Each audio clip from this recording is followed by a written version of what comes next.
gawain ang pakikinig sa Ebanghelyo ng Kaligtasan, kaya't akin po kayong inaanyayahan na tayo po ay magsitayo upang magbigay galang sa salita ng ating pong pinakamamahal na Panginoon Hesus, at ito po ay dadalhin sa ating pong beloved preacher, beloved Brother Bear Ramos. Praise the Lord!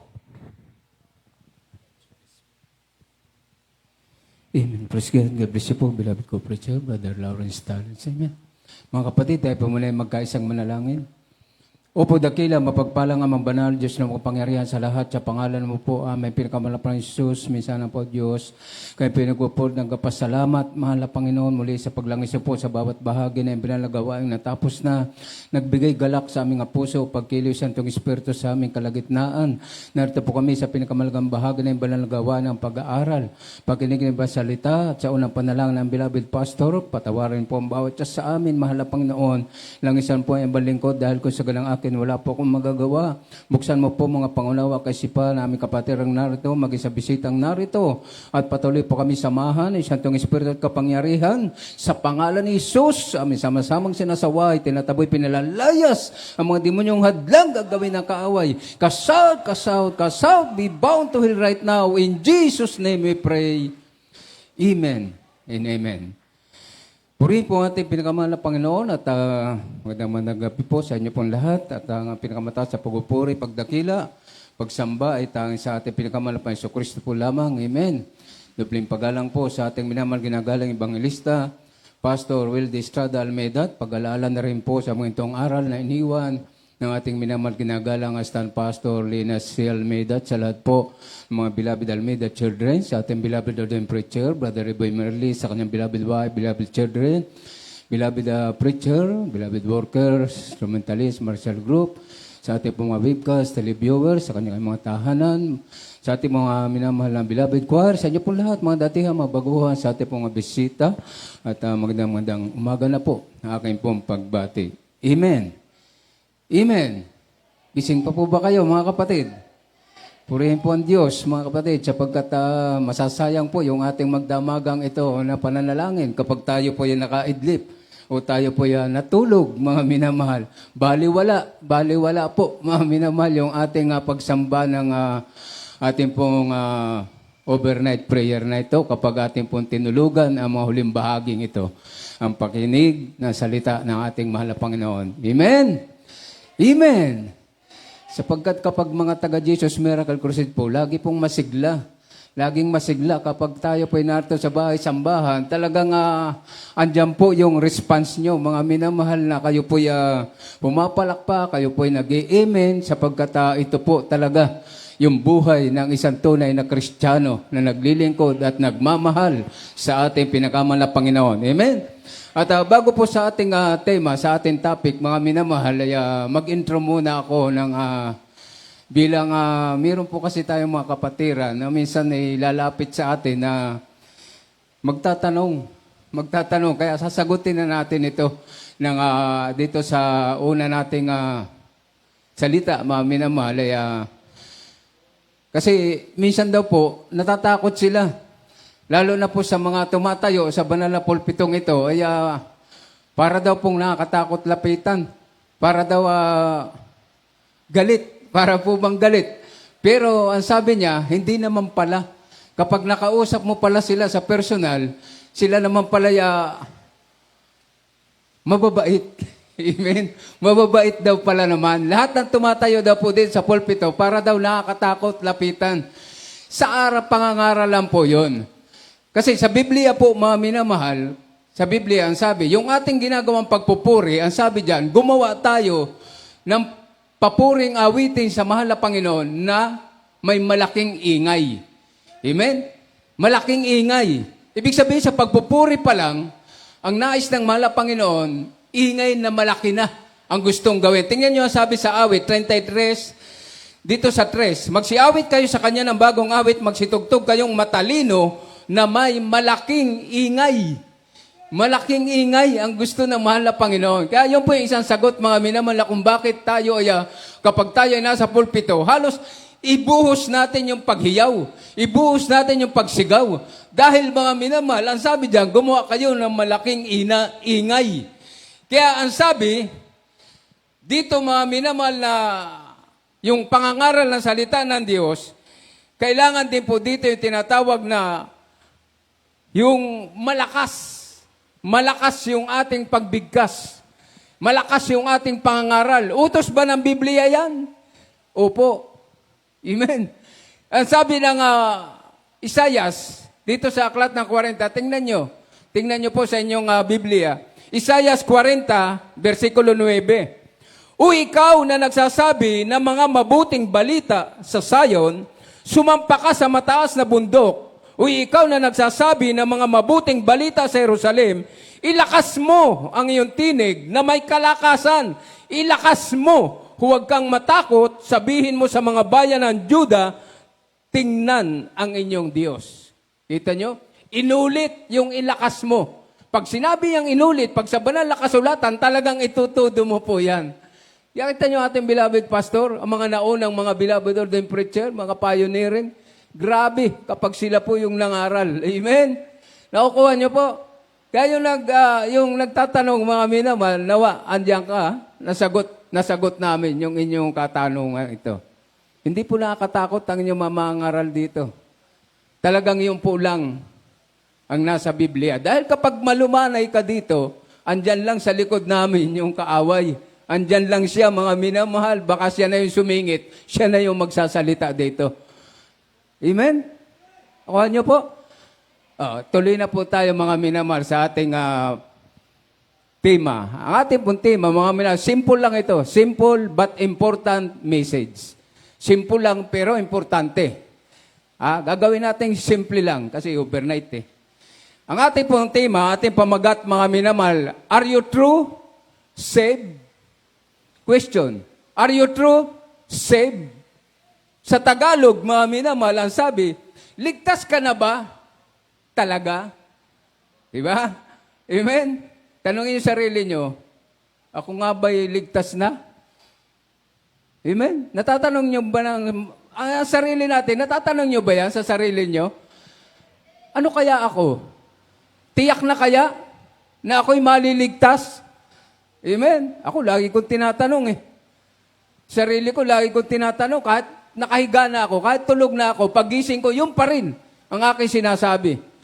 Ako ba ay ligtas talaga? Huwag niyo kalilimutan niya, mga kapatid. Baka nawawala tayo sa ating sarili na minsan nalilimutan natin. Tanungin natin ang ating sarili. Ligtas na nga ba ako? Ligtas na ba kayo? Amen? Kaya, unang talata natin, mga mina, meron kasing makikita, merong mga bagay na palatandaan na dito malalaman natin na tayo ay maliligtas. Tayo mismo ang makakaobserba. Sa 5 bagay na ito na ating babasahin, mga minamahal, basahin natin ang unang talata natin. Dito po sa ikalawang mga taga-Korinto, Kapitulo 5, talatang 17. Kung ang sino man ay na kay Kristo, siya ay bago lang nilalang. Ang mga dating bagay ay nagsilipas na. Narito, sila'y pawang naging mga bago. Praise the Lord. Diyos ang magpala sa pagkabasa ng kanyang banal na salita. Ano ang sabi rito sa unang talata nating nabasa? Malalaman natin kung tayo ay mayroong kaligtasan. Una, yung tinatawag na change. Pagbabago. Mayroong mababago sa buhay ng taong gustong maligtas. Kinakailangan na magawa natin yung tinatawag na pagbabago ng ating buhay. Hindi na tayo yung dati. Yung dati tayo, mga minamahal, wala tayong kaligtasan ng una. Pero nang tayo ay mapunta kay Kristo, nang ating makilala ang mahal na Panginoon, doon tayo nagkaroon ng tinatawag na pagbabago. Pagbabago. Unang bagay nating dapat alamin sa ating sarili, ako nga ba ay binago? Meron na bang nabago sa akin? Ikaw mismo sumiyasat ka ng iyong sarili. Kung meron nang nabago sa iyong buhay, kandidato ka, kapatid, patungo sa buhay na walang hanggan. Amen? Kandidato pa lang hindi pa tiyak. Kandidato pa lang dahil meron pa mga minamahal, 5 nga yan 5 na ating pag-aaralan ngayon. Pangalawang talata, basahin na natin mga kapatid, medyo marami-rami kasi ito Kaya basahin na po natin agad yung pangalawa natin talata. Sa aklat ng Juan, Kapitulo 15, ang talata ay 5 at 6. Ako ang puno ng ubas, kayo ang mga sanga. Ang nananatili sa akin at ako'y sa kanya ay siyang nagbubunga ng marami. Sapagkat kung kayo'y hiwalay sa akin, ay wala kayong magagawa. Talatang 6, kung ang sino man ay hindi mananatili sa akin, ay siya'y matatapong katulad ng sanga at matutuyo at mga titipunin at mga ihahagi sa apoy at mga susunog. Praise the Lord. Pangalawang bagay, mga minamahal, yung tinatawag na koneksyon. Una, change, pagbabago. Ngayon, pangalawa, mga minamahal, na dapat nating alamin sa ating sarili ay yung tinatawag na koneksyon. Ano ba yung koneksyon? Relasyon. Relasyon. Ano ba ang relasyon natin sa Diyos ngayon? Simple lang ang sabi ng talata, kinakailangan na tayo ay manatili at nagbubunga. Itong pagbubunga na ito, marami ito, mga minamahal, kinakailangan nating magawa. Nagbubunga tayo ng mabuting gawa. Nagbubunga tayo ng ikalulugod ng Diyos. Nagbubunga tayo ng kaluluwa. Humahayo tayo, nagsishare tayo ng salita ng ating malapan. Yan yung tinatawag na nagbubunga. Kaya ang sabi, ang nananatili sa akin at ako'y sa kanya, siyang nagbubunga ng marami, sapagkat kung kayo hiwalay sa akin, wala kayong magagawa. Kaya kung hiwalay ang tao sa Diyos, walang magagawa para sa kanyang kaligtasan po yan. Kaya sa atin na tayo ay naririto na, ang nangyayari sa atin, nagkakaroon tayo ng pagbabago, at ang sabi, nananatili tayong mayroong relasyon. Mayroon tayong koneksyon sa Diyos. May relasyon tayo. May ginagawa tayo na mabuti para sa Diyos, para sa relasyon ng Diyos at ng tao. Amen? Yung ating pananampalataya, hindi nawawala yan, mga minamahal, para tayo ay makagawa, para tayo ay magbunga, tayo ay makasunod sa kalooban ng ating mahal na Panginoon, sapagkat ang sabi dyan, kung hindi tayo mananatili, para tayong yung sanga na inilagay sa apoy at siya ay nasunog. Saan yun? Sa impyerno po yun. Yun yung tinatawag na yung kaluluwa. Kapag hiwalay tayo sa Diyos, wala tayong magagawa para lang tayong isang natuyo na itatapon sa apoy ng impyerno. Walang kaligtasan. Amen? Kaya dito masisiyasat natin yung ating sarili kung tayo ay patuloy na nakakapanatili sa mahal na Panginoon. Relasyon, koneksyon. Amen? Una yung change. Kinakailangan makita sa atin yung pagbabago. Dati kang maraming bisyo, wala ka ng bisyo ngayon. Dati-rati, maritis ka, chismusa ka, hindi ka na chismusa ngayon. Yun yung makikita na binabago tayo ng mahal na Panginoon. Amen? O tulad ng mga bakla, tumboy. Pag sinabi na binago ka na, hindi ka na bakla. Hindi ka na tumboy. Amen? Pag binago ka lang, mga minamahal, dahil lang sa pananamit, dahil sa kilos, yung puso mo, kinakailangan, pilitin natin, baguhin ka ng mahal na Panginoon, dahil hindi tayo maliligtas dyan. Pag hindi nakita yung pagbabago, yung relasyon mo sa Diyos, bakit? Kaluluguran ka ba ng Diyos?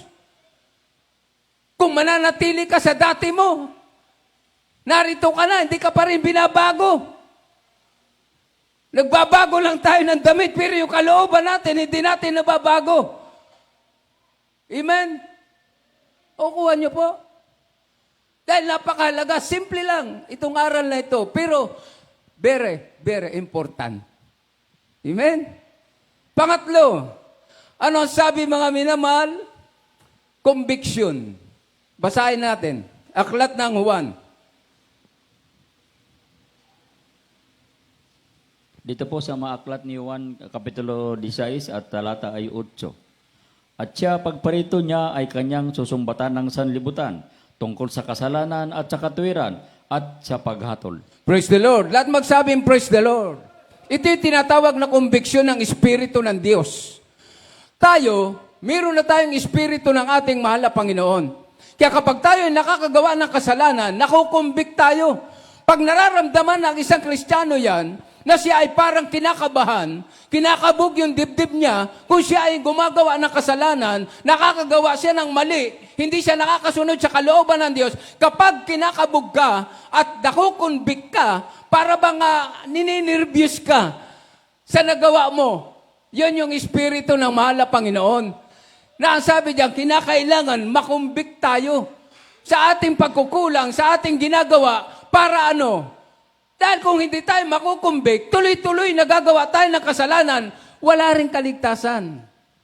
Kaya mahalaga itong conviction sa ating buhay dahil yung Espiritu ng Diyos nananahan sa atin yan. Ang mahirap niyan, kapag patuloy tayong gumawa ng kasalanan, ng pagkukulang, hindi pagsunod sa kalooban ng Diyos, ang sabi diyan, hihiwalay na yung Espiritu. Iiwanan na tayo ng Espiritu. Kaya nga sabi ni David, mga minamahal na, ibalik mo sa akin ang iyong Espiritu. Dahil iniwanan si David, dahil sa pagkukulang pagkakamali ni David, iniwanan siya ng Espiritu ng Diyos. Amen? Ganon din sa atin. Kaya ingat. Nag-iingat tayo, mga minamahal. Dito kinakailangan maramdaman natin kung tayo ay nasa tama o nasa walang tama. Baka tayo tatamaan. Amen? Tatamaan tayo talaga, mga minamahal. Kaya nga tayo nag-iingat. Yung Espiritu ng Diyos, yan yung kumukumbik sa atin para wag tayong magpatuloy sa pagkakasala. Amen? Sabi nga, hindi tayo perfect. Walang perfect pa. Huwag kayo maniwala doon sa perfecto na siya. Kaya siya nagiging over-righteous na dahil akala niya, perfecto na siya. Wala po. Walang perfect sa atin, mga kapatid. Amen. Lalo ka lang nagkakasala. Kapag over-righteous ka pa, lalo na. Amen. Siya sa atin yung sarili. Siya sa atin natin yung ating mga sarili, kapatid. Andyan ang Espiritu ng Diyos. Kakabugin ang dibdib mo, yung puso mo. Kinakailangan maramdaman natin yan para alam natin na tayo talaga ay nagtatrabaho ng ating mga kaligtasan. Amen. At magsabing, praise the Lord. Ilan na yan? Pangatlo, change, pagbabago, koneksyon, relasyon, at ang sabi, mga minamahal, conviction. Yung tinatawag na tayo ay lumalakad na sa Espiritu ng Diyos, mayroon na tayong ramdam. Ramdam natin yung ating pagkakamali, yung ating pagkukulang. Nararamdaman natin yan, hindi pwedeng hindi. Dahil kapag hindi, ay wala ka ng Espiritu ng Diyos. Espiritu na ng Diablo po yan, naandyan sa iyo. Sa akin. Amen? Amen? Mahirap naman yung kayo lang. Sama kami. Kaya kailangan ramdaman mo ang sarili mo. Kung nasa tama pa tayong ginagawa. Kasi kapag tama naman nagagalak yung espiritu natin, masaya ka rin. Galak na galak ka. Ramdam mo yung kagalakan. Bakit? Dahil tama yung ginagawa mo. Hindi ka kinukumbik ng espiritu na nasa loob natin. Ibig sabihin, nakakasunod ka sa kalooban ng mahal na Panginoon. Nasa tama kang landas patungo sa buhay na walang hanggan. Thank you, Lord. Amen. Pangapat, basahin natin, mga minamahal, ito, medyo marami ito. Marami ito. 3 talata itong kukunan natin ng aral. Confession. Alam niyo ba yung confess? Ito, napakahalaga nito. Basahin natin, mga minamahal. Itong 3 lang ito. Sunod-sunurin na natin yung 3. Si overnight ngayon, kailangan medyo paspas tayo. Mga Kawikaan, Kapitulo 28, ang talata 13, siyang nagtatakip ng kanyang mga pagsalangsang ay hindi giginhawa. Ngunit ang nagpapahayag at nag-iiwan ng mga yaon ay magtatamo ng kaawaan. Praise the Lord.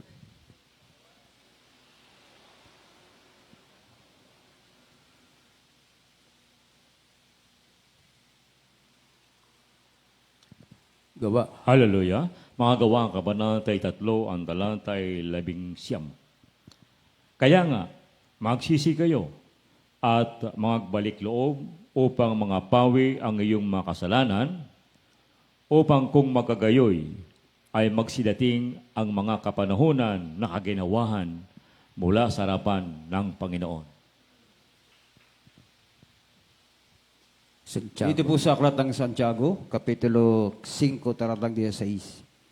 Mangagpahayagan nga kayo sa isa't isa ng inyong mga kasalanan at ipanalangin ng isa't isa ang iba upang kayo magsigaling. Malaki ang nagagawa ng maningas na pananalangin ng taong matuwid. Praise the Lord. Isa lang yung pinatutungkulan po niyan. Confession. Amen? Yung tinatawag na paghahayag ng ating kasalanan. Pagsasabi ng ating kasalanan. Dahil marami yung nagtatakip. Marami yung kitang-kita na nagkakasala, na nagkakamali pa, pero lihim lang siya. Lihim lang siya. Amen? Ang nakakatakot doon, na may ginagawa ka ng masama, hindi ka nakukonvict. Ano nakakatakot doon? Wala ka ng Espiritu ng Diyos kapag ganun. Nagtatakip ka pa ng iyong kasalanan. Ang sabi, ipahayag mo. Dahil ang nagtatakip, hindi ka giginhawa. At ang sabi, kung ikay maghahayag ng kasalanan, dahil hindi naman po lahat ng kasalanan ay dahil tayo may karamdaman. Hindi po yan dahil si Job, sinubok ng mahal na Panginoon, yung karamdaman niya, hindi naman siya makasalanan eh. Matuwid si Job. Pero iba si Job. Iba rin tayo. Kaya tayo, kadalasan sa atin, mga minamahal, ang nangyayari sa atin, nagkukulang tayo. Nagkakasala. Ano lang ang hinihingi ng mahal na Panginoon? Huwag mong takpan. Huwag mong takpan ang iyong pagkakamali, ang iyong pagkukulang. Kinakailangan, ipahayag mo. Sabihin mo, una, sa Diyos. Sa Diyos natin sasabihin, hindi sa pare. Sa relihiyon, mga minamahal, sa pare sila eh. Amen? May kulungan doon, parang kalapate. May kulungan sila, may pare doon sa loob. Andiyan ka sa loob, sasabihin mo sa kanya, tao yun. Hindi ka mapapatawad nun. Ang Diyos ang hinga natin ng tawad. Kung tayo nagkulang, nagkakamali, hingi agad tayo ng ating mahal na Panginoon. At ang sabi, pagsisisi na magbalik loob. Anong ibig sabihin na magbalik loob? Talikuran. Talikuran na yung nagawa nating pagkakamali. Kung paulit-ulit na yan nating nagagawa, huwag nang balikan. Hindi na natin dapat balikan dahil kasalanan nga eh. Nakukonvict ka dun eh. At ang sabi, binago ka na ng mahal na Panginoon, ba't babalikan mo pa yung dati? Diba? Pag nababalikan. At ang sabi, mga minamahal, na magpahayagan kayo sa isa't isa. Ito marami dito, mga minamahal, yung kapag kinounsil mo, nag-request kayo, ito para sa mga kapatiran natin, na manggagawa. Pakipuntahan nga si loved ones ko. Kasi may sakit, may karamdaman. Tatanungin kayo. Kinakailangan mag-confess kayo. Nasa Biblia naman eh. Ang sabi, magpahayagan nga kayo sa isa't isa ng inyong mga kasalanan at ipanalangin ng isa't isa ang iba upang kayo'y magsigaling. Gusto natin gumaling. Ayaw naman nyo mag-confess.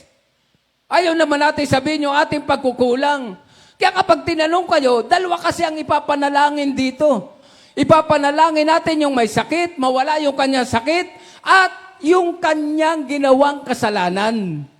Yung kasalanan, kinakailangan din nating ipanalangin. Ipanalangin ng mga prayer warrior, ipanalangin ng mga beloved workers, preachers, para pinuntahan kayo, para kayo ay magpahayag ng inyong pagkukulang. Yung iba naman, ay, ganito lang naman. Amen. Ganito lang naman yung aking pagkukulang. Hindi ako makapagpuri, hindi ako makadalo minsan. Pero mayroon palang mabibigat. Mayroong mabibigat na kasalanan. Kaya numisa, pumunta kami mga minamahal. Ito, ano lang natin na parang, kasi baka mangyari din ito sa inyo. Ayaw natin ng ganon. Kasi ano ipagpipray namin? Anong ipagpipray? Amen? Pag-pray namin, sakit mo, gumaling. Dapat maalis din yung kasalanan. Malaman natin yung kasalanan natin, mga minamahal, yun ipagpipray din natin sa Diyos. Napatawarin kayo dahil ang kasalanan, bunga, ay karamdaman. Kapag napatawad yung kasalanan, mawawala yung karamdaman. Kaya nga ang sabi, upang kayo ay magsigaling. Amen. Huwag tatakpan. Lalo lang lalaki ang sunog. Lalo lalaki yung ating problema. Lalaki yung ating karamdaman. Lalo. lumalaki yung problema. Alam nyo, ang isang nakakatakot doon, mawawala yung kaligtasan. Amen. Hindi giginhawa. Huwag magtatakip ng pagkukulang sa mahal na Panginoon. Hindi naman kayo mamamatay doon eh. Papatayin ba kayo nung pagpapahayagan nyo? Eh sabi nga dyan, magpahayagan kayo. Pwede, sa katabi mo lang eh. Ipahayag mo yung pagkukulang mo eh. Baka unurin na ng Diyos yan eh. Amen? O sige, sister, ipanalangin kita. Amen? Yung pala. Mari, nahiya kayo sa mga manggagawa, nahiya ka sa mga preacher. Kahit sa katabi mo lang, sa best friend mo, sa friend mo, sa mama mo, sa papa mo, sa kapatid mo, sa ate mo, sa kuya mo, sabihin mo yung iyong kasalanan. Bakit? Ipapanalangin yan. Ano nga ang ipapanalangin? O, yung sakit na, pagalingin mo, mahal na Panginoon, sakit ni sister, ni brother, pagalingin mo po, mahal na Panginoon. Pero, ang laki ng kasalanan mo. Ayaw mo naman sabihin. Amen. Kaya minsan, siyasatin natin yung ating sarili kung tayo ay nasa tinatawag na pagkukumpes. Confession. Huwag natin kalilimutan yan. Dahil ang sabi dyan, mga minamahal, giginhawa ka pa. Gagaling pa yung karamdaman, higit sa lahat, kandidato ka pa sa buhay na walang hanggan. Amen? Tulog na ba kayo? O nakikinig lang, serious? Seryoso kayo, nakikinig? O naghihilik? Amen? Grabe ka naman, Brother Per. Naghihilik bagang. Amen? Kaya, ito talaga yung mga katotohanan. Para alam natin na tayo ay saved na. Masay-save tayo. Ano na? 4 na? Sinakalam? 4? Panlima. Ito yung tinatawag na compassion. 5C yan eh. 5C. Compassion. Basahin po natin ang talata, Colosas 3:12.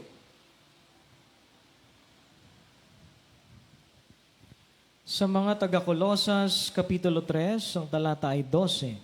Mga bis nga kayo, gaya ng mga hinirang ng Diyos, na mga banal at minamahal ng isang pusong mahabagin, ng kagandahang loob, ng kababaan, ng kaamuan, ng pagpapahinuhod. Praise the Lord. Lahat magsabing, praise the Lord. Ito yung tinatawag na pagpapakumbaba.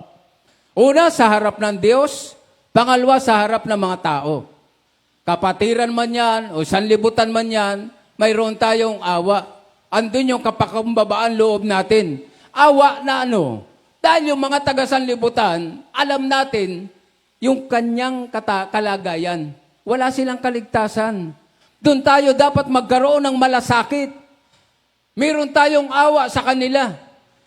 Hindi natin sila inuusgahan, bagkos mga minamahal, tumutubo sa ating puso yung kababaang loob natin, yung pag-ibig natin para sa kanilang mga kaligtasan.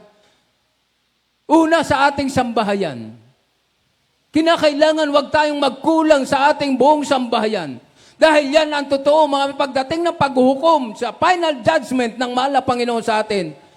Question sa atin yan. Nasaan si tatay mo? Nasaan si nanay mo? Nasaan si mama mo? Ganun ba? Kaya yung ating paghahayag na salita ng mahal na Panginoon, kinakailangan, andyan yung kapakumbabaan natin. Yung ating pagpapakabanal, kailangan yung awa, mayroon tayong sacrifice na awa para sa sanlibutan. Yung mga tao sa sanlibutan, mga kapatid, dahil nakakaawa sila. Tayo okay na eh. Okay na tayo eh. Nagaganap lang natin itong ating pinag-aaralan. Okay na po tayo eh. Paano sila? Amen? Kaya ang sabi dyan, mga minamahal, na kinakailangan na tayo ay mayroong malasakit sa kanila. Mga bis nga kayo, gaya ng mga hinirang. Meron tayong ibibihis. Bilang tayo ay tinawag, hinirang, pinili ng mahal na Panginoon, meron tayong ibibihis na mga banal na minamahal ng isang pusong mahabagin, kagandahang loob ng kababaan, ng kaamuan, ng pagpapahinuhod. Amen? Ibig sabihin, andyan yung ating kapakumbabaan. Wala nang magagalitin. Sinong magagalitin pa dito? Wala? Oh, thank you, Lord. Purihin ang Diyos. Kita nyo? Ay, ganun naman talaga dapat eh. Una, binago ka na. Binago na tayong lahat. Wala na yung mga dati nating ginagawa. Wala na yun. Dito, talagang ang sabi, ibihis mo ang kapakumbabaan, pagpapainuhod mo, pag-ibig, pag-ibig sa kapwa, pagpapatawad, andyan lahat. Andyan po yan, mga minamahal. Huwag na nating ibihis yung dati. Yung dati nating pagkatao, huwag na nating ibibihis yan. Ang ibibihis natin ngayon ay yung sinasabi, mga minamahal na kinakalan, magkaroon tayo ng awa. Kaya nga, tayo ay humahayo. Humaayo tayo dahil nakakaawa sila. Lalo na yung mayayaman. Mahirap naman kasing hayuhan yung mayayaman talaga. Di ba? Pero ginagawa pa rin natin na ang salita ng Diyos makarating sa kanila dahil naaawa rin tayo sa kanila. Dahil sila itatapon sa impyerno. Kaya nga, bakit tayo nangangaral? Bakit pinakikinggan natin ang aral? Dahil sa langit. Dahil sa buhay na walang hanggan. Bakit pinagpalit ang karangyaan ng ating mga magulang sa mahal na Panginoon? Ibinigay nila ang buhay. Bakit? Dahil mayroon langit na naghihintay sa atin. Kaya huwag masayang, isa lang ang buhay natin. Okay lang naman na maghanap buhay tayo, magtrabaho para tayo mabuhay. Pero huwag nating kalilimutan, isa lang itong ating buhay. Ang sabi ng Biblia, mas mabuti pang masayang yung ating buhay o mawala yung ating buhay kaysa masasayang. Kasi pag sayang yung buhay natin, ibig sabihin, mga minamahal, hindi tayo mapupunta ng langit. Nasayang yung ating buhay. Pero kung ito'y mawala, ano yung mawawala? Yung karangyaan, tinalikuran natin yung karangyaan at tinuna natin ang kalooban ng mahal na Panginoon, magmamana ka ng buhay na walang hanggan. Mayroong buhay doon. Hindi nasayang yung ating pong buhay. Amen? Natandaan nyo? Una, change. Pangalawa, koneksyon sa Diyos, relasyon. Pangatlo, conviction. Yung ating mga puso. Hindi puro yung crush. Amen? Kailangan nakukumbik tayo sa ating mga ginagawang kasalanan. Pang-apat, tinatawag na confession. Ito yung napakalagay. Pagsisisi. Paghahayag ng kasalanan. Una sa Diyos. Pilitin mo. Kahit sa katabi mo, pahayag mo. Para lumuwag yung kalooban mo. Amen? Kasi minsan yan ang magpapahirap sa atin. Yung sikip na yung kalooban mo, hindi mo maihayag ang sama ng loob mo, baka makaisip ka na lang, buti pa. Pakamatay na lang. Ayaw mo ihayag eh. Amen. Hayag mo, sabihin mo lang. Nakagawa ka ng ganito.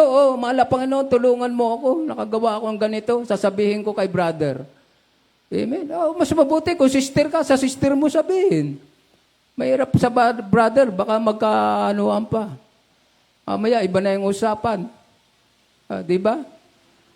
Amen. Amen. Parang tulog na kayo. Sabi ko nga, simple Bible study lang naman eh. Pero important. Amen? Kaya ano sabi?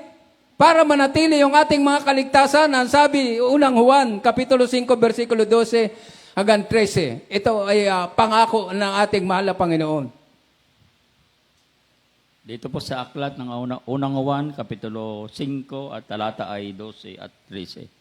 Kaya ang kinaroroonan ng anak ay kinaroroonan ng buhay. Ang hindi kinaroroonan ng anak ng Diyos ay hindi kinaroroonan ng buhay. Ang mga bagay na ito ay sinulat ko sa inyo upang inyong malaman na kayo'y mayroong buhay na walang hanggan. Sa makatuwid ay sa inyong nananampalataya sa pangalan ng anak ng Diyos. Amen. Lahat magsabi praise the Lord. Kaya yung pananampalataya na yan, napakalaga po niyan. Yung ating pananampalataya, napakalaga. Huwag mawala yan. Nananatili tayo sa ating mahal na Panginoon. Mananatili tayo dumadalo, mainit na dumadalo sa gawain ng mahal na Panginoon. Dahil ang sabi, ang kinaroroonan ng anak ay kinaroroonan ng buhay. Ang hindi kinaroroonan ng anak ng Diyos ay hindi kinaroroonan ng buhay. Nasaan daw yung buhay na walang hanggan? Nasa anak. Wala sa sabungan. Wala sa beer house, mga kapatid. Wala sa mall. Wala sa mall yung buhay na walang hanggan. Nasa mahal na Panginoon, nananatili tayo na mainit, naglilingkod sa mahal na Panginoon. Okay lang naman mag-mall, paminsan-minsan. Baka sabihin niyo naman, Brother Berg, kisyo, hindi siya nagmumul eh. Amen? Nagmumul din po. Amen? Sumisilip lang. Kumbaga nanonood lang ng mga tenda, ganun. Para bang nagagalak ka lang, masayahan lang. Okay lang naman yun, di naman kamalian yun. Amen? Pero yung kaligtasan natin, mga minamahal, talagang serious, nakatutok tayo kay Lord sa mahal na Panginoon. Amen? Ano pa ang sabi, mga minamahal? Roma 5:9. Roma Kapitulo 5, talata 9. Lubha pa nga ngayong inaring ganap sa pamamagitan ng kanyang dugo ay nangaliligtas tayo sa galit ng Diyos sa pamamagitan niya. Amen. Lahat magsabi, praise the Lord. Dito, matitiyak mo eh. Matitiyak na natin na maliligtas tayo eh. Ang sabi, mga minamahal, lubha pa nga ngayong inaaring ganap sa pamamagitan ng kanyang dugo, ay liligtas tayo sa galit ng Diyos sa pamamagitan niya. Kaya yung ating faith, yung ating pananampalataya, yung ating pagtitiwala sa mahal na Panginoon Hesus, siya kasi yung nabuhusan dugo eh. Siya yung nabuhusan dugo para tayo ay magkaroon ng kaligtasan. Dahil kung hindi tayo magkakaroon ng kaligtasan, galit ng Diyos ang ating matatamo. Galit. Amen? Kaya ang sabi diyan, inaring ganap na tayo sa pamamagitan ng kamatayan ni Kristo. Inaring ganap na tayo. Kaya huwag tayong mag-alala. Andito tayo sa katotohanan. Andito na tayo, nasumpungan na natin ang tunay na daan patungo sa buhay na walang hanggan. Kaya nga ang sabi, mga liligtas tayo sa galit ng Diyos. Kaya huwag niyo isipin yung galit ng Diyos. Amen? Nakikita niyo na mga kalamidad ngayon? Galit yan ng Diyos, pero hindi tayo makakasama dyan. Iingatan tayo ng mahal na Panginoon. Yaan mong lumindol, yaan mong magkagera. Basta andito ka sa mahal na Panginoon. Andito tayo. Yaan mong lumusob ang China sa atin. Amen. Walang kinatatakutan dahil yan ay galit ng Diyos. Magaganap talaga yan. Hindi naman natin masasawata o mapipigilan yan. Magaganap talaga lahat yan. Pero tayo, ang sabi diyan, naligtas na tayo, inaring ganap na tayo ng mahal na Panginoon, ligtas tayo sa galit ng ating mahal na Panginoon. Amen. Di ba nakakagalak, nakakatuwa, kahit wala kang pera? Ligtas naman ako eh. Maliligtas ako, basta patuloy lang ako, nananatili ako sa mahal na Panginoon. Ligtas ako. Amen. Kaya huwag makakalimot. Huwag tayong matatakot sa anong mga nangyayari sa mundong ito. Yan, nararamdaman natin lagi yung kaligtasan. Laging ninanamnam natin yung langit, yung buhay na walang hanggan. Amen. Yun yung ating ninanamnam lagi. Kahit ang daming pagsubok, kahit ang daming hirap, yaan mo lang yan. Patuloy ka lang, patuloy lang tayo. Minsan, ang hirap talaga eh. Pagsabayin mo yung hanap buhay, pagsabayin mo, paggamit ka sa mahal na Panginoon, talagang mahirap. Pero titiisin natin. Titiisin natin, mga minamahal, dahil ang kapalit nito ay buhay na walang hanggan. Yung langit nga eh. Kaya kahit pinagsasabay natin, hanap buhay, negosyo, lahat na atin para tayo ay kumita, makabayad sa mga bayarin natin, mga minamahal, makapagpaaral tayo ng anak, dahil hindi naman masama magpaaral. Yung iba lang, sabi, huwag ka na mag-aral, ligtas ka na eh. Ang hirap naman kaya ng ganun. Yaan mo lang sila, pag-aralin natin. Yan ay isang sacrifice, sakripisyo ng magulang, na tungkulin ng isang magulang na alagaan yung kanyang anak.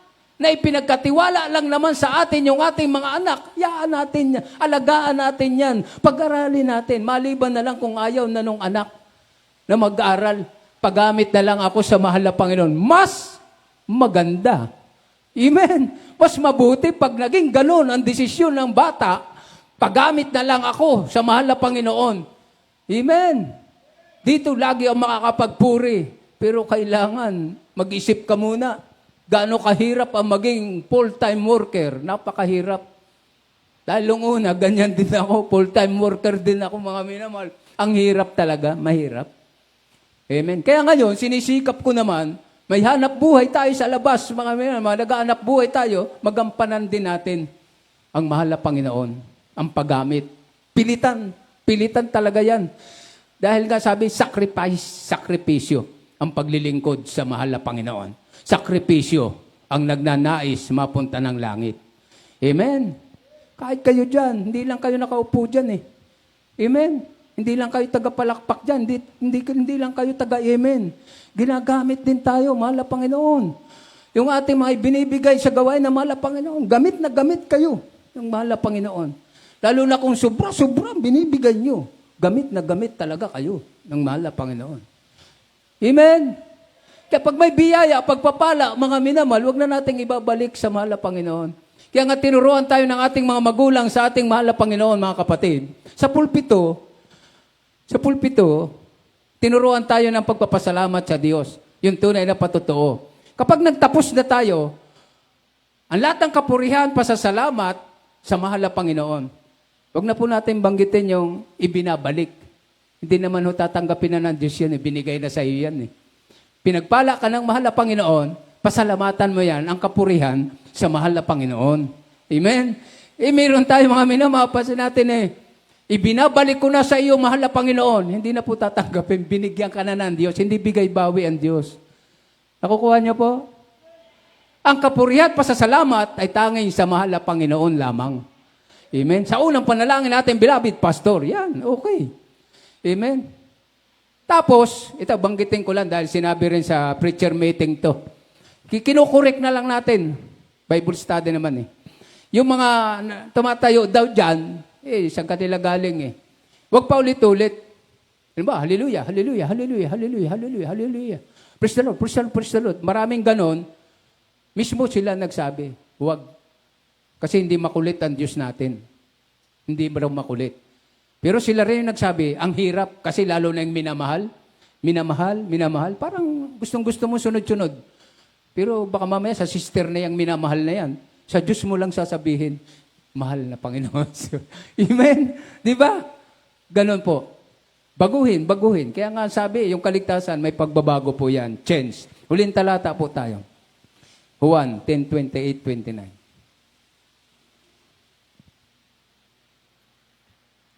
Hallelujah. Sa mga Juan, ang kabanatay 10, ang talata 28 at 29. Sa talatang 28. At sila'y binigyan ko ng walang hanggang buhay. At kailanmay hindi sila malilipol at hindi sila aagawin ng sinuman sa aking kamay. 29. Ang aking Ama na nasa kanila ay nagbigay sa akin ay lalong dakila kaysa lahat at hindi sila maaagaw ni numan sa kamay ng Ama. Praise the Lord. Ito po yung insurance. Naka-insure na po tayo sa mahal na Panginoon. Sa ating mga kaligtasan, naka-insure na po tayo. Ang sabi, hindi ka malilipol. Hindi na tayo mapapahamak pa. Ano man ang mangyari sa mundong ibabaw na ito, yan ay pangako ng mahal na Panginoon na hindi kayo mga lilipol. Hindi kayo maaagaw ng sinuman. Sinong gusto sumakop dito? Masakop nila ang bansa Pilipinas, pero hindi nila masasakop ang mga anak ng Diyos. Amen? Amen? Lahat magsabing, praise the Lord, parang tulog na kayo mga kapatid. Amen? Gising pa ba? Ang sabi dyan, sila'y binibigyan ko ng walang hanggang buhay. Kailanman hindi sila malilipol at hindi sila aagawin ng sinuman sa aking kamay. Wala magagawa si Satanas. Ang aking Ama na nasa kanila ay nagbigay sa akin lalong dakila kaysa lahat at hindi sila maaagaw ni numan sa kamay ng Ama. Amen? Sipin mo nasa kamay pa tayo ng Ama. Wala nang magagawa ang kaaway sa atin.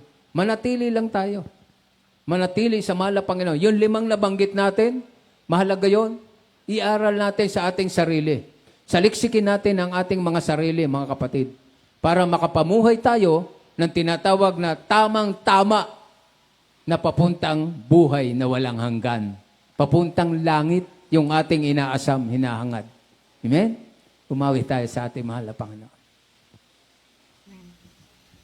Kaya kung ano man yung ating mga pagkukulang pa, punuan na natin, mga kapatid. Gawin na natin yung the best na paglilingkod sa mahal na Panginoon. Wala na yung iba pa na paligoy-ligoy sa ating paglilingkod sa mahal na Panginoon. Gawin na natin yung lahat-lahat na karapat-dapat nating gawin. Gawin na natin yung ating the best na paglilingkod sa ating mahal na Panginoon. Huwag nang pakulang-kulang pa. The best na ang ibigay natin dahil buhay na walang hanggan na ito. Langit, hindi naman tayo pababayaan ng Diyos. Hindi tayo pagkukulangin ng Diyos. Amen.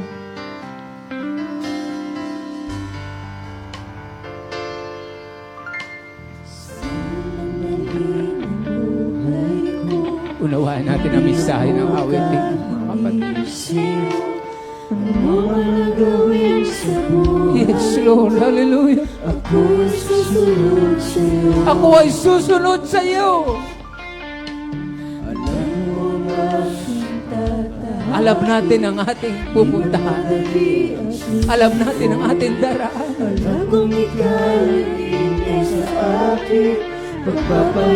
Magpapahingahin sa iyong piling. Hallelujah. Sa iyong piling, Sasabihin ko ang kabutihan mo. Ikaw ang Diyos na di nagpapabaya mula pa. Yes, Lord. Hallelujah. Siya'y nakita mo buhay at pag-asa.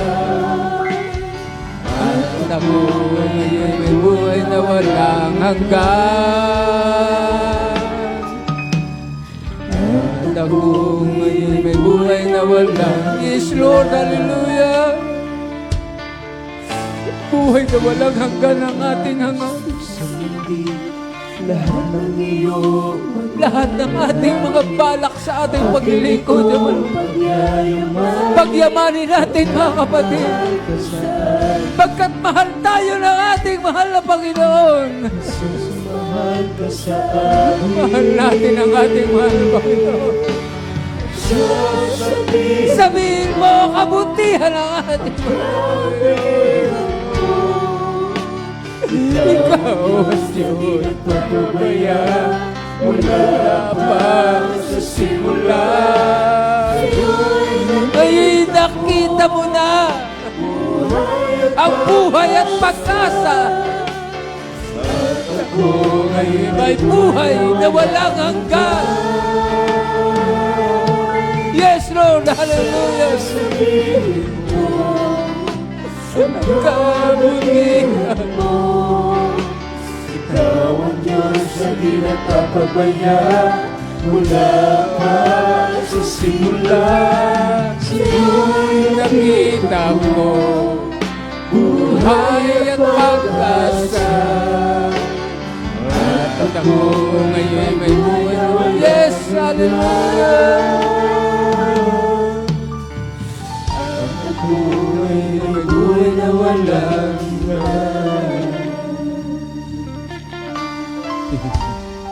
purihin ang ating pinagmamahal na Panginoon, mga kapatid. Huwag natin kalilimutan ang pangako na mahal na Panginoon sa bawat isa sa atin. Huwag tayong manghina, huwag tayong manglupaypay sa paglingkod sa mahal na Panginoon. Ano man dami ng ating mga tatahakin pang kakaharapin, mga problema, mga pagsubok na yan. Huwag tayong matakot sa mga pagsubok dahil hindi magkukulang ang ating mahal na Panginoon sa bawat isa sa atin. Tandaan po natin yan. Ang pagsubok, hanggang dyan lang yan. Maaring sa magdamag, mayroon kang pagsubok, kinabukasan, wala na ang mga pagsubok. Pero kinakailangan nating masunod, magawa ang kalooban ng ating mahal na Panginoon. Yan ang pinakamahalaga. Yung magawa natin, ang naisipagawa ng ating mahal na Panginoon sa ating pong buhay. Kaya sa ating paglilingkod na ito, isa lang ang ating dapat namnamin. Isa lang ang dapat nating isipin. Binigyan na tayo ng buhay na walang hanggan. Kaya nga, hindi na tayo malilipol, hindi na tayo maaagaw. Huwag lang tayong hihiwalay sa paglilingkod sa mahal na Panginoon. Amen? Amen. Tayo manalangin, mga minamahal, para sa ating mga pangangailangan. Ngayon natin sabihin, dahil hindi maramot ang Diyos, andyan lang siya sa ating tabi, nakikinig sa lahat ng ating mga daing at panalangin sa Kanya. Opo dakila, mapagpalang amang banal, Diyos na mapangyarihan sa lahat, sa pangalan mo po aming pinakamalapang Diyos, may sanang po Diyos sa unang panalangin, na aming bilabid Pastor Will Estrada Almeida, muli natin mga anak sa umaga pong ito. Kami po'y nanikluhod sa imbalan na harapan, marapatin mo po na makarating dyan sa trono ng biyaya dyan sa kalangitan. Lahat po na aming pagsumamo, panalangin ito, mahal na Panginoon. Patuloy mo kami tulungan, turuan mo kami na magawa namin, mahal na Panginoon, na magbago ang aming takbo ng aming buhay. Sa aming mga pagkukulang pagkakamali, alisin mo sa bawat isa sa amin, mahal na Panginoon. Manatili ang Santong Espiritu sa aming puso. Mahal na tulungan mo. Turuan mo ang aming puso na makasunod, makagawa sa imbalan na kalooban, mahal na Panginoon. Naku kami magkamali, magkasala, handa kami, mahal na Panginoon, na ipahayag kanino man. Ipahayag namin sa iyo, sa aming mga beloved workers, sa lahat na gusto namin pagpahayagan, ipahayag namin ang pagkukulang, pagkakamali, sapagkat ikaw ang may sabi na kung magtatakip kami ng aming makasalanan, kami ay hindi giginhawa, mahal na Panginoon. Maging sa aming mahal na Panginoon, na aming mga awa, habag, ang aming compassion sa aming minamahal na mga kababayan, tulungan mo ang bawat isa sa amin, mahal na makapagayag na imbalang salita sa mga taga-sanlibutan, mahal na Panginoon. Pagpalain mo ang bawat isa sa amin sa lahat na matinatangkil ang ari-arian na aming mga kapatiran. Pagpalain mo sila sapagkat sila nagagamit mo rin para sa imbalang na gawain. Ang mga tumatayo sa imbalang puto, mga ginagamit mo sa imbalang na gawain, mahal na Panginoon. Patuloy mo yung panghawakan, patibayin, patatagin mo ang mga pananampalataya ng bawat isa sa amin. Sapagkat alam namin, mahal na Panginoon, malapit na ang iyong pagbabalik, mahal na Panginoon. Turuan mo, tulungan mo ang bawat isa na makasunod sa imbalang na kalooban, mahal na Panginoon. Huwag mo ipahintulot na ang kaaway ay laging andyan sa amin tabi, mahal na Panginoon. Palayasin mo, mahal na Panginoon, sa pamagitan ng iyong Espiritu na nasa bawat isa sa amin, O Diyos. Patuloy namin inaangkin lahat ng katugunan namin, mahal na Panginoon. In Jesus' name I pray. Amen and amen. Hallelujah. Patong niyo pa inyong kanang kamay sa inyong mga ulo, kaliwang kamay sa parte ng katawan na mayroong karamdaman. Kung alam niyo, mahal, mga minamahal, ang pangalan ng inyong karamdaman, banggitin niyo po, mahal na Panginoon, palayasin natin sa makapangyarihan pangalan ni Jesus. At kung wala naman tayong karamdaman, itaas ang dalawang kamay sa inyong pangina, panlupaypay, sa inyong mga hinihingi sa malap mga panalangin, wala pang katugunan, itaas natin dalawang kamay, palayasin natin ang lahat ng hadlang, gawa ng kaaway, sa pangalan ni Jesus. Demon of cancer, leukemia, TB, diabetes, ulcer, asthma, goiter, skin disease, pagka-paralyzed, cast out, be bound to hell right now. In Jesus' name, be healed, complete healing, materialism, carnalism, panginapan, lupaypay, di mo nyo na makahirapan, lahat na makahinaan, cast out in the name of Jesus. In the name of Jesus, be healed, complete healing, problem be solved. In Jesus' name we pray.